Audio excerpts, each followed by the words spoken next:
Hello everyone. Today we'll be talking about Python lists. And Python lists are one of the most important things in Python. In fact, there'll hardly be a Python program you'll write where you will not use list directly or indirectly. So let's see what Python lists are, how to create them, how to change them, and what things we can do with the lists. Now a list is a indexed structure in Python.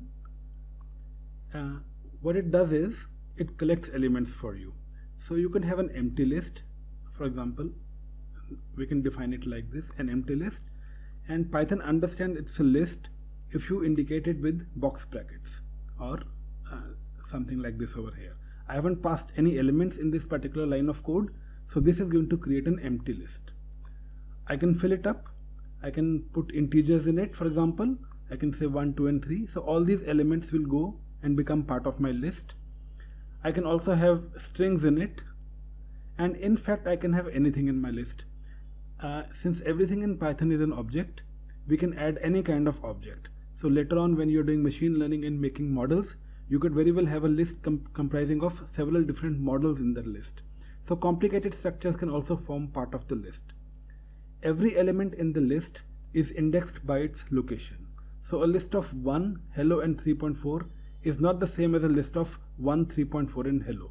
These positions and these places have meaning, and as is common in the computer world, the lists or the index positions begin at 0. So this element here, this 1, is going to occupy the index position 0. Hello will occupy index position 1 in this particular list, and 3.4, which is a floating point value, it's going to occupy the index list position number 2. So let's run these and see what we can do with this list further. Now, since a list can contain anything, it can also contain another list. So such a list is called a nested list. So as we can see here in this particular example, we have a list containing a single element A that is part of my bigger list. Also, another list containing 8, 4 and 6. This list is also part of the bigger list. So this is an example of a nested list. And you can nest to n number of levels. It doesn't matter. There's no restriction here. You can have more than one nesting as well. So once you've created your list, the next question is, how do you access elements from the list? Suppose I want something from my list. How do I get it? So we use the indexing that we have just described. So let's say my list is composed of the following letters: P, R, O, B and E. So there are 5 letters, individual letters, which form part of my string. If I want to access this first one here, now even though it is the first element, the index position is going to be 0 because all index structures begin with 0. So we say print my list and use the slice operator and pass it the index position. So if I'm saying print my list, which identifies the list, and giving it the index position 0 in box brackets, this is going to identify the first element, which is P, for me. If I pass it my list 2, now this 2 is going to refer to index position 2. So we have 0, 1 and 2. So O is going to be the outcome. Let's run the cell, have a look. Yeah, so okay. So we have these P and O already here. You can see P is the 0th position, O is the index position number 2. Similarly, for index position number 4, we have 0, 1, 2, 3 and 4. So this is the last index position. This is E. Now let's take another list, which is a nested list. How do you access something from a nested list? So in this nested list, we have 2 elements. One is a single string which says happy, and another is a list which is 2015. Now if you remember from your strings lesson, the string itself is an index structure, right? So let's see what this line of code is doing. This line of code is accessing using 2 slice operators. So the first one is tasked with approaching the 0th index position. So in the nested list, the first one indicates the overall list. So happy is going to be at index position 0, right? So up till here, n list 0, we have identified happy. What about this 1 here? So now this 1 is going to dig deeper into the position we have identified and 1 will represent the index position 1 in this happy, and that is going to be A. Position 1. Remember, position 0 is H, position 1 is A. So therefore this line of code is going to print out A for us over here. This A is a result of this line of code. What about position 3? Okay, let's do this line of code also. Print n list 1 and 3. Now 1 refers to the index position 1 in the overall list. So this is the list we are talking about now.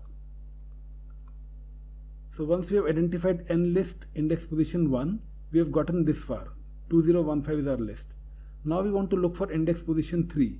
So that would be 0, 1, 2 and 3. So the last element here, number 5, is what is going to be fetched by this 3. So let's see here. This is the output of the code, number 5. Now remember that you cannot pass a floating point value here. You could pass a variable. That variable has to evaluate to an integer. So you can only use 4. You cannot use 4.0, otherwise it throws an error. So this is what the error says. Now Python indexing is very interesting in the way that you can go from 0 to the end of the list, but you can also imagine the list as being wrapped around itself. So it sort of comes around and the tail gets attached to the head in a way. So you can use what is called a negative indexing, which is really useful if you don't know what's happening in the beginning of your list, but you are aware of what's happening at the end of the list. So say let's look at the example. My list is P, R, O, B and E, these 5 letters, and if I want to index the -1 position. Now remember, this was 0, so beyond 0 we have 1, 2, 3 and 4, but on the other end of it, which we do not see, but we can imagine this E looping around and coming back here. So we can say -1 position is E, -2 is B, -3, because we are now measuring from the end of the list. So 0 is already here, we cannot count it again. So we start from -1, -1, -2, -3, -4 and -5. So it works like that. So -1 is going to refer to E here, and -5, well, we'll have to count. So -1, -2, -3, -4 and -5. So we return P for the list position index -5. Now this is just returning a single element. What about slicing it? What if we want a portion of the list? So how does one go about slicing lists in Python? We want a segment of the list that we have. This is done by using the colon. Now this is our list. My list is composed of these 9 letters: PRO, GRA, MIZ. Each of these letters is indexed at this position. I've put in a comment here so you can have a better idea of how it looks like. Position 0, position 1, index positions, that is, position 2, position 3 and so on and so forth, till we come to position 8, which is the Z.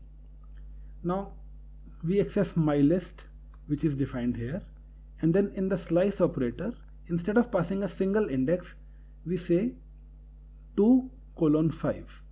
Now these 2 numbers that we have passed are defining the locations in the string for us. It's telling Python, go from index position 2, keep on going till you hit index position number 5. So what letters are those going to be? Let's see. So 2, 3, 4 and 5 are the ones at play here. However, in Python, the last one, the endpoint, is not included. So while 2 position is going to be included, index position 5 is not going to be included. So we are only going to get 2, 3 and 4. So our output will be O, G and R, as we can see down here. Remember, the endpoint number 5, index position number 5, is not going to be part of this subsegment that is going to come out of our slice operator. We can also not pass an element and just use the colon. So for example, we have said nothing, then colon and then -5. So there's no number in front of the colon. And when there's no number, it tells Python include everything. So in this case, it's going to mean you start at the very beginning, because this is going to represent the starting point. So you start at the very beginning and go on till you hit position number -5. Now -5 is, as we know from the negative indexing bit up there, we have to count in the reverse order. So -1, -2, -3, -4 and -5. This R is -5. and we're going to start from the beginning. So PROGR. So we should get PROGR, but remember, wait a minute, the R is the stop point, -5 is the stop point. So this will not be included. So we will only get these first four, PRONG. So you can see this is the output here, PRONG. We are using minus indexing, and we are remembering to not include the stopping point. Python does not include the stopping point. Okay, now let's take a look at what this does. You should be able to guess this. We have my list and we are using a slice operator, and we are starting at 5, then colon, and then there's nothing after that. So it says, Python, go to my list, go to index position 5, which is going to be this one here, A, and then from there on keep going to the end of the list. Do not stop. Do not stop because I have not given you a stopping point. So we are going to go to A, M, I and Z. We're going to complete this list to the end. And now because we have not given a stopping point, so there's no point of not including the last one. We include everything. So A, M, I and Z is going to be the output of this particular code. And what happens if we give neither a starting nor a ending point? Well, that's just telling the Python, I want the whole list. So if there's no start and no end, just the colon, then we get everything in the list. All the letters are there, right? So this is how you use the slice operator to slice a list in Python. Now we have a list and we want to add elements to it, we want to remove elements from it, or we want to change some elements. Let's see how that is done. So we have a list called odd, which is composed of, oddly enough, even numbers. So odd is 2, 4, 6 and 8. Now we realize that we made a mistake. We want to change these numbers. So each of these elements can be accessed using the slice operator, the index addresser, and then once we've got hold of this one, then we can just simply reassign it. So here we are using assignment and we are going to assign 1. 1 goes to index position 0. So in this case it's going to change this 2 and make it 1. So we can do it individually, element by element, or we could also just do it at one go. So to do it at one go, we have to select the range. Now we've already changed the 2 to 1. So let's see how we can get the 4, 6 and 8 together. So to do that, we need to start at index position 1. We need to have 2 and we need to have 3. So we need 1, 2 and 3 to be changed. This is how we access 1, 2 and 3. So we say Python odd 1, you start at 1, colon means you go through till 4. Now 4 is not going to be included. So we are only going to take positions 1, 2 and 3, index positions 1, 2 and 3, and we will be changing the 4, 6 and 8 to this list that we are passing. So 3, 5 and 7. So the outcome then finally becomes odd has now been successfully converted into a list which contains in fact odd numbers.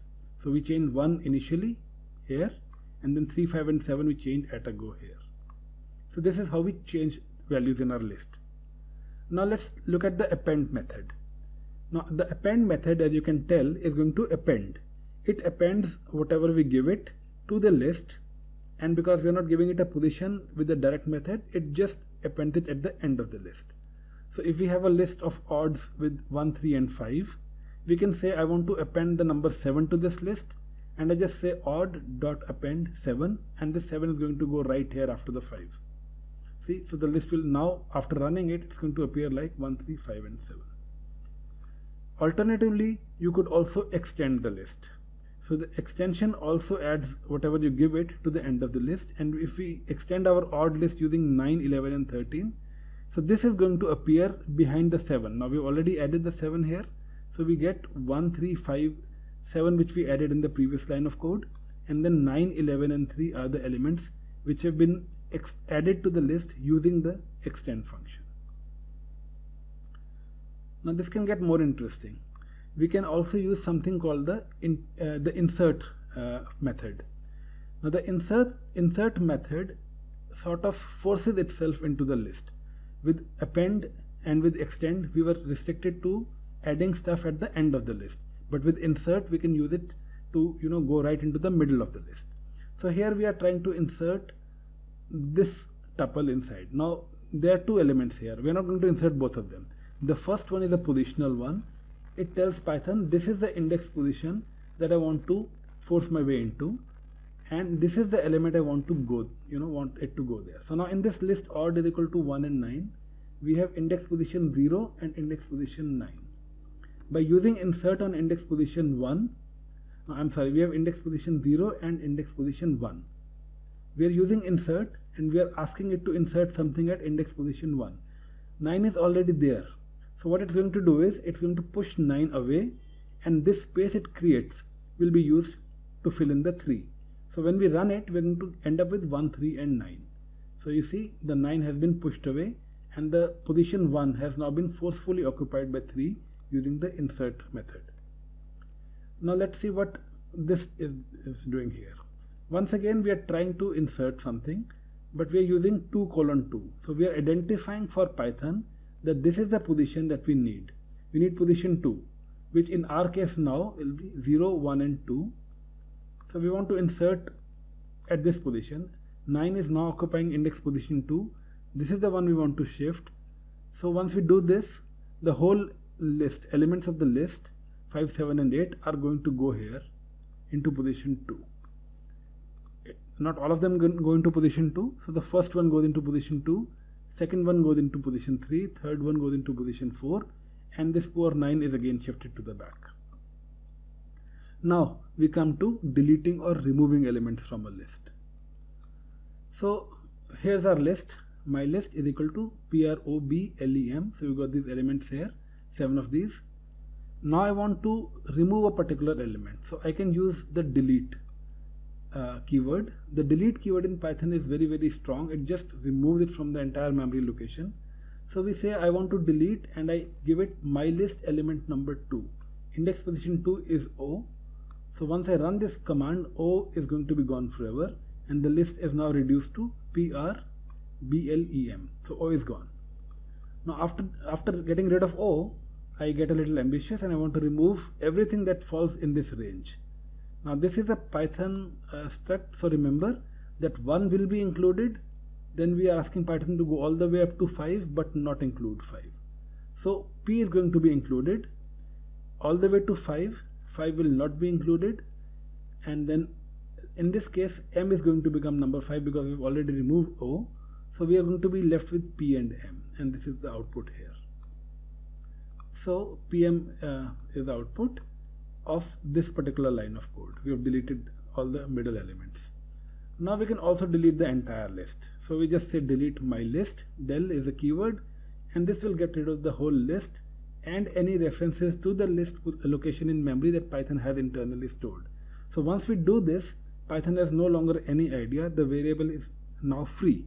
So if we try to print my list after this line, Python will not be able to find the reference and it's going to return an error, and it's going to say my list is not defined. So this is the power of the del keyword. Now at the end of the lesson, we are going to have some more exercises on append. So you can just take a look at how append works. The worksheet notebook is going to be provided to you. So take a look and get very, very familiar with lists, because lists are going to be used throughout your Python career. And that's the end of this lesson. I hope you enjoyed it. Take care, and I'll see you in the next one.